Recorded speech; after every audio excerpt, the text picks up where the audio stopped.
Miércoles 18 de junio de 2025, bienvenidas y bienvenidos a Ecuador en Contacto. La Fiscalía y la Policía Nacional incautaron 950 bloques de una sustancia ilícita que estaban ocultos en un cargamento de atún con destino a Francia. El hallazgo se produjo en el puerto marítimo de Naportec, ubicado en el sur de Guayaquil. Como resultado del operativo, hay una persona aprehendida. Con esta información iniciamos nuestra jornada de noticias. Quédense junto a nosotros, vamos con los titulares.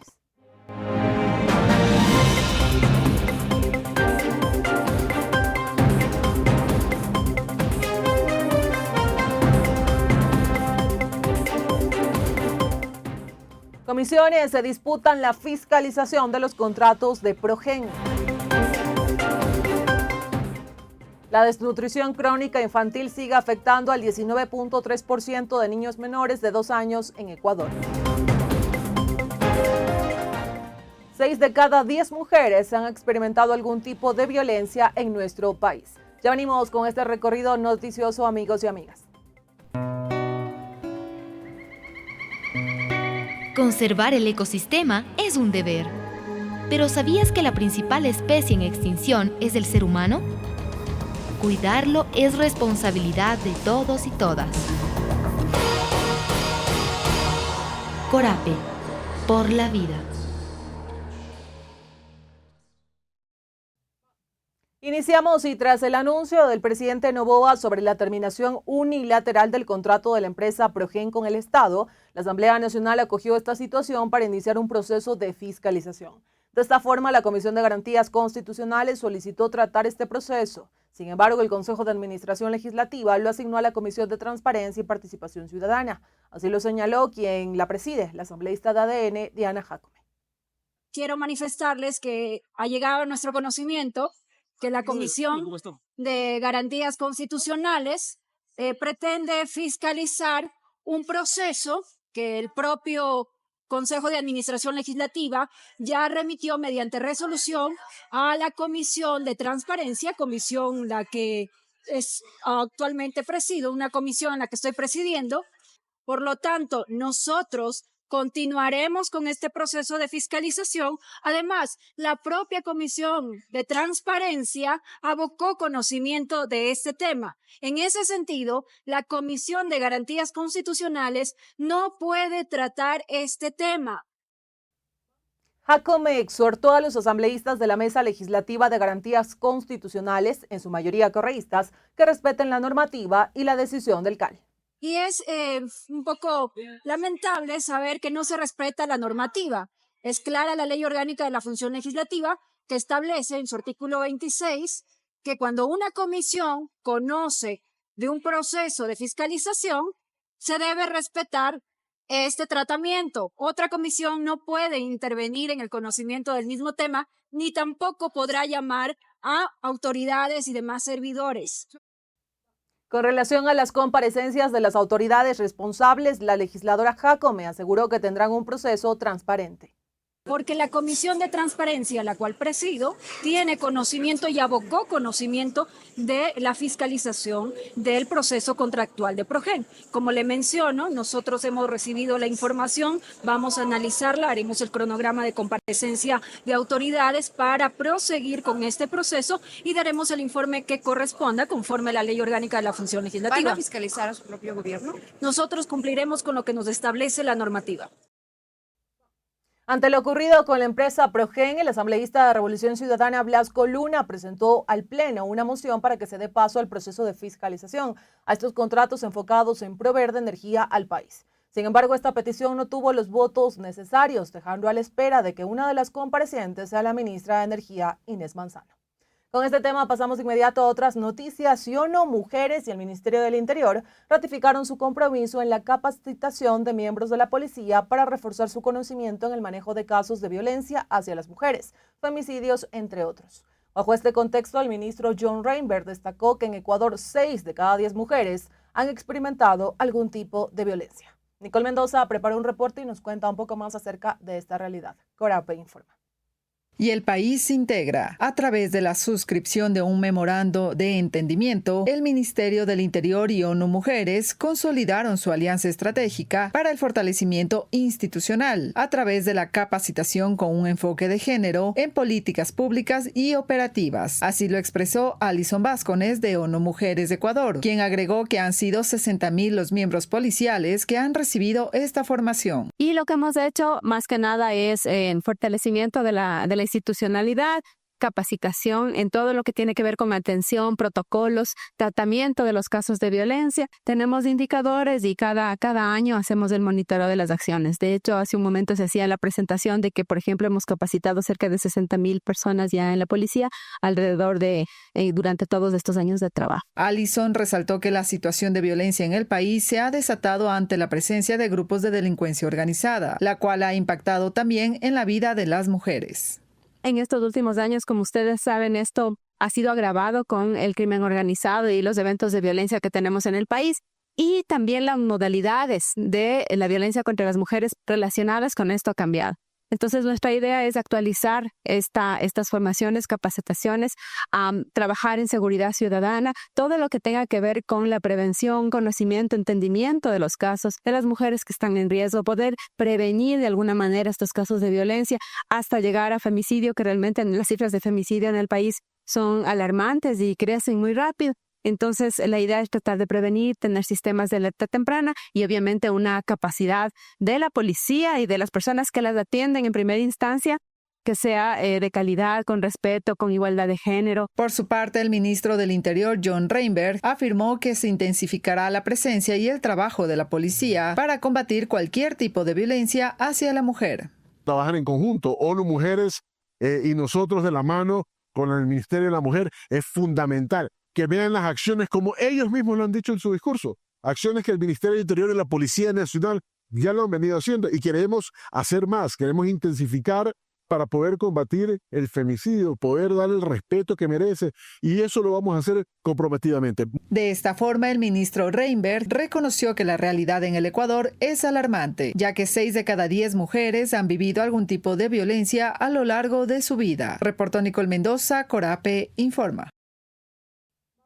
Y el Ecuador se integra. Pasamos de inmediato a otras noticias y contarles que en la sesión 12 del Pleno de la Asamblea se conoció el informe no vinculante sobre la objeción parcial del presidente de la República al proyecto de ley orgánica reformatoria al Código Orgánico de la Economía Social de los Conocimientos, Creatividad e Innovación para regular las facilidades de pago de los créditos educativos, becas y asistencias financieras, o también conocido como Código Ingenios. La decisión se basó en el informe no vinculante elaborado por la Comisión Especializada de Educación, el cual señala que el veto corrige errores como la asignación incorrecta del Banco Central del Ecuador para fijar tasas de interés, responsabilidad que según el artículo 14.1 del Código Orgánico Monetario y Financiero le corresponde a la Junta de Política y Regulación Financiera. Así lo dijo Cecilia Baltasar, presidenta de esa mesa legislativa. A fin de que podamos garantizar el acceso a lo que es la educación superior de calidad y calidez, da la oportunidad a estos profesionales que sueñan y están hoy por hoy apostando a impulsar el desarrollo del país. Entonces, señores colegas, respecto a la argumentación de las objeciones presentadas por el presidente de la República al proyecto de ley orgánica reformatoria, al Código Orgánico de la Economía Social de los Conocimientos, Creatividad e Innovación, para regular las facilidades de pago de los créditos educativos, becas y asistencia financiera. En cambio, la legisladora Catherine Pacheco, aunque reconoció que al momento la cartera vencida por créditos educativos es alta, era prioridad apoyar la postura presidencial, argumentando que los cambios respetan la Constitución y la ley y buscan beneficiar a los jóvenes, que pese a su esfuerzo por superarse, enfrentan deudas difíciles de saldar. Actualmente, más del 47% de la cartera vencida corresponde a préstamos impagos desde hace más de 5 años. Un 30% de jóvenes deudores viven en situación de vulnerabilidad. Este era el viejo país, porque en el nuevo Ecuador, el 11 de junio del 2025, en el gobierno de Daniel Noboa otorgó 4.056 nuevas becas a escala nacional como parte del programa de apoyo académico. Estas becas fueron entregadas en la provincia a la cual represento orgullosamente, en la provincia del Oro. Yairien Noriega de la Revolución Ciudadana expresó su preocupación, indicando que el cambio no toma en cuenta la difícil situación de los jóvenes en procesos coactivos, ni la de sus garantes, quienes quedarían fuera del nuevo régimen de pago. Lo que buscaba esta ley para facilidades de pago era que los jóvenes que intentando cumplir sus sueños terminaron viviendo una pesadilla por los altísimos intereses de los créditos educativos, el día de hoy puedan contar con facilidades de pago que van desde mejores condiciones en términos de los plazos, es decir, plazos más amplios, pero también una tasa de interés inferior para poder refinanciar ese capital que a día de hoy adeuda.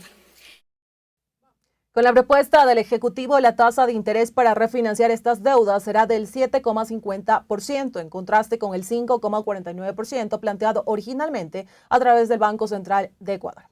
Amigos y amigas, y con esta información pasamos de inmediato a nuestra primera pausa. Sigan en sintonía de Ecuador en Contacto, que ya tenemos más noticias para ampliarles.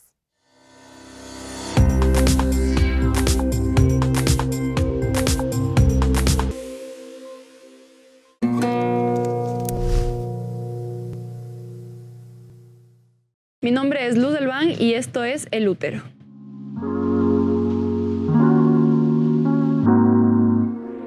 El Útero nació a finales del 2017 y bueno, surgió de la idea de 4 personas, somos 4 los cofundadores. Es un emprendimiento familiar y estuvimos siempre con todas las ideas de poder tener un espacio de trabajo. Al principio fue súper personal, por ejemplo, yo soy bailarina, la otra persona es escultor, Giovanna, que ahora es la chef, también quería tener un restaurante. Entonces todos teníamos distintos intereses y nos parecía súper linda la idea de poder converger todas estas disciplinas, todas estas actividades en un mismo espacio. Luego conocimos esta casa, descubrimos esta casa, que es una casa que estuvo abandonada durante muchos años, y ahí ya se nos vinieron mucho más, digamos, otras ideas, ya de hacer realmente un centro cultural como tal.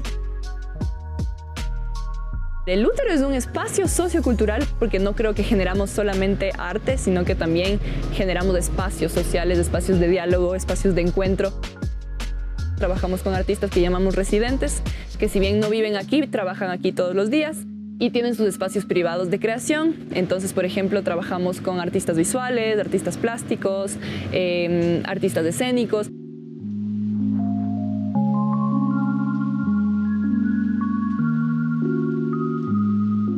El útero es el órgano reproductor, es el órgano que da nacimiento a un montón de cosas, es un órgano súper poderoso porque tiene la capacidad, digamos, de ampliarse de tal forma que puede albergar vida adentro, ¿no? Entonces para mí es súper potente y súper poderoso ese nombre. En una frase, ¿cómo definirías al útero? El útero es un espacio inclusivo, artístico y comunitario.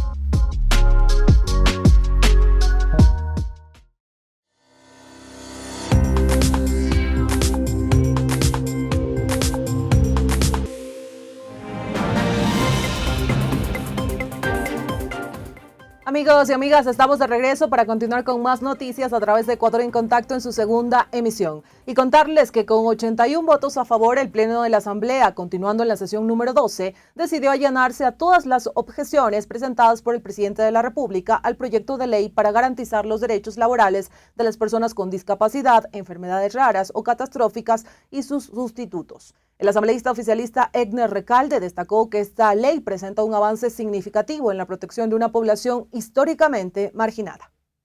Hoy más que nunca necesita de una ley técnica, sólida, porque así es una ley que se puede aplicar, que se puede defender y que se puede transformar los sueños en realidades de estos grupos prioritarios de nuestro país, donde se actúe con responsabilidad frente a temas tan sensibles y urgentes. Señor presidente, colegas asambleístas, solicito a este Pleno el respaldo a este informe no vinculante. Lo que compartió también el legislador Mauricio Ordóñez, que añadió que la normativa incorpora el principio de favorabilidad hacia el trabajador, reforzando su estabilidad laboral conforme a la jurisprudencia vigente. Hoy tenemos la posibilidad de marcar un nuevo hito en la historia de nuestras de las relaciones laborales que nosotros podemos tener con los trabajadores en función de vulnerabilidad. Este día podemos marcar una diferencia entre lo que era el viejo Ecuador y lo que es el nuevo Ecuador. Durante el debate, los asambleístas Mabel Méndez y Juan Pablo Molina subrayaron que el allanarse a estas observaciones perjudicaría a este grupo poblacional que día a día lucha por tener las mismas condiciones laborales. Se invisibiliza la figura de los sustitutos. Colegas, vamos a permitir que se descarte con frialdad lo que con humanidad legislamos. ¿Acaso la palabra progresividad en derechos dejó de existir para el gobierno? El Ejecutivo habla de inconveniencia, pero yo me pregunto, ¿inconveniente para quién? ¿Para los grandes intereses económicos? ¿Para quienes prefieren mano de obra desechable antes que responsabilidad social? Porque vuelvo y repito, el que no tiene una persona con discapacidad no puede llegar a sentir lo que significa el allanamiento y el veto de estos artículos que el presidente de la República ha mandado a la comisión. Y con 6 votos en contra y 4 a favor, con 6 votos a favor y 4 en contra por parte de la Revolución Ciudadana, se aprobó. Según el texto de la ley, el objetivo principal de esta reforma legal es asegurar condiciones de trabajo dignas, inclusivas y equitativas para las personas con discapacidad, enfermedades raras, huérfanas, catastróficas o de alta complejidad, así como para sus sustitutos, tanto en el sector público como en el privado. En las próximas horas, el texto será remitido al registro oficial para su publicación. Avanzamos, amigos y amigas, en esta jornada informativa y en otros temas contarles que la desnutrición crónica infantil sigue afectando al 19.3% de niños menores de 2 años en nuestro país. Ese fue uno de los datos que dio a conocer el Ministerio de Salud en el marco de la presentación de los resultados del convenio para el fortalecimiento de las estrategias de educomunicación para prevenir precisamente esta problemática en Ecuador. Vamos a escuchar qué dijeron las autoridades referente a este tema.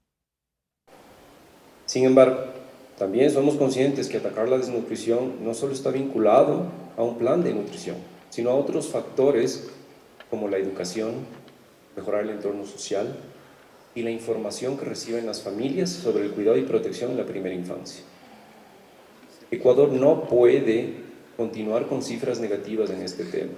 Por eso, que el Gobierno Nacional, encabezado por el Ministerio de Salud Pública, brindará todas las herramientas necesarias a los padres de familia para que sus hijos, nuestros hijos, crezcan sanos y felices. Eso implica un cambio en el comportamiento mediante una estrategia educativa y comunicacional. Ratifico el compromiso del Ministerio de Salud Pública de trabajar de forma conjunta con la Organización Panamericana de la Salud, todas las familias, comunidades y líderes por este gran... La salud no se detiene. Agradezco a todo el equipo del Ministerio de Salud Pública, señora vicepresidenta, cuente con nosotros. Tenemos un mismo objetivo y un mismo caminar. Esto lo logramos todos.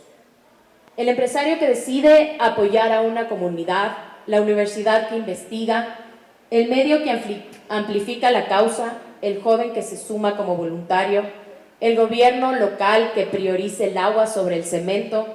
Este país tenemos que transformarlo trabajando juntos. Antes de cerrar, quiero agradecer de corazón a quienes han sido aliados claves para esta causa.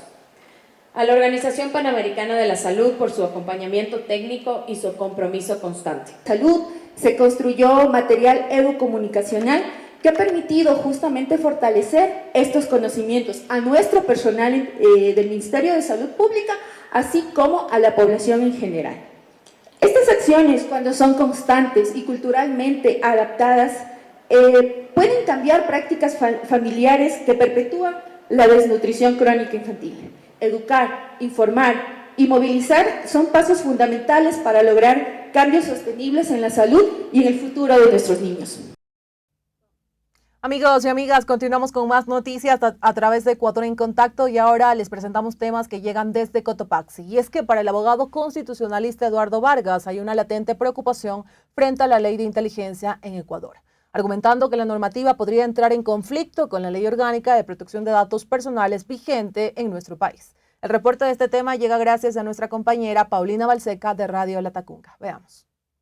La ley de inteligencia entró en vigencia tras su publicación en el registro oficial luego de que el presidente de la República no presentara objeciones tras su aprobación por la Asamblea Nacional. Con la aprobación de esta normativa, el país contará con un sistema nacional de inteligencia y 7 subsistemas integrados a nivel policial, militar, de análisis financiero y económico, de la Casa Militar Presidencial, tributaria nacional, aduanero, penitenciario y de rehabilitación social, además de los que pueda disponer el presidente de la República. Para el abogado Eduardo Vargas, a primera vista, esta ley da las facilidades para combatir la inseguridad en el país. Sin embargo, analizando a profundidad, incumpliría varios puntos, como por ejemplo, incrementaría el personal en el Estado. La ley de inteligencia prácticamente, hasta donde se ha podido hurgar, fue presentado en una primera instancia por el año 2019 por la exasambleísta Ana Belén Marín.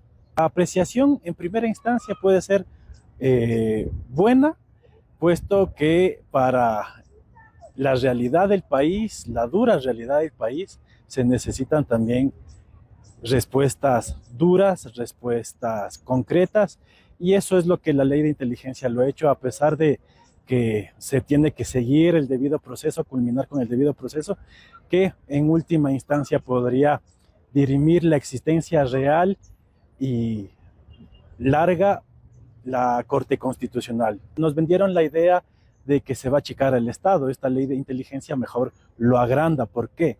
Porque crea un subsistema de inteligencia y contrainteligencia, ¿ya? Para que lograr ser director de esta secretaría con rango de ministerio, se necesita lógicamente cumplir todo lo que manifiesta el artículo 82 de la Ley Orgánica del Sistema de Público y no pertenecer incluso a las Fuerzas Armadas o la Policía Nacional de manera activa. Con esta ley de inteligencia, si bien es cierto, otorga y se vuelve la Secretaría un tipo de fiscalía, porque según la ley de inteligencia, ellos no tienen o no tienen esa potestad exclusiva de solicitar permiso, sea a fiscalía o sea a los jueces, para solicitar los datos. Para la correcta aplicación de esta normativa, también el Sistema Nacional de Inteligencia dispondrá de una partida presupuestaria de gastos especiales con carácter secreto, exentos de impuestos y de las normas de contratación pública, reportó Paulina Balseca. Amigos y amigas, y con este tema que llegó desde Cotopaxi, nos vamos a nuestra segunda pausa. Al regresar, más noticias aquí en Ecuador en Contacto.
Querida audiencia, estamos de regreso para seguirles compartiendo más noticias y atentos porque alias Invisible y otros 6 privados de libertad fueron procesados por el ingreso de artículos prohibidos a la penitenciaría del Litoral, así lo informó la Fiscalía. Precisaron, en este caso la institución recordó que Carlos A.L. alias Invisible es el condenado por el asesinato de Fernando Villavicencio. Los procesados fueron aprehendidos durante un operativo ejecutado por el bloque de seguridad y la policía en el centro de privación número 3 conocido como La Roca, ubicado en la penitenciaría del Litoral, esto en Guayaquil.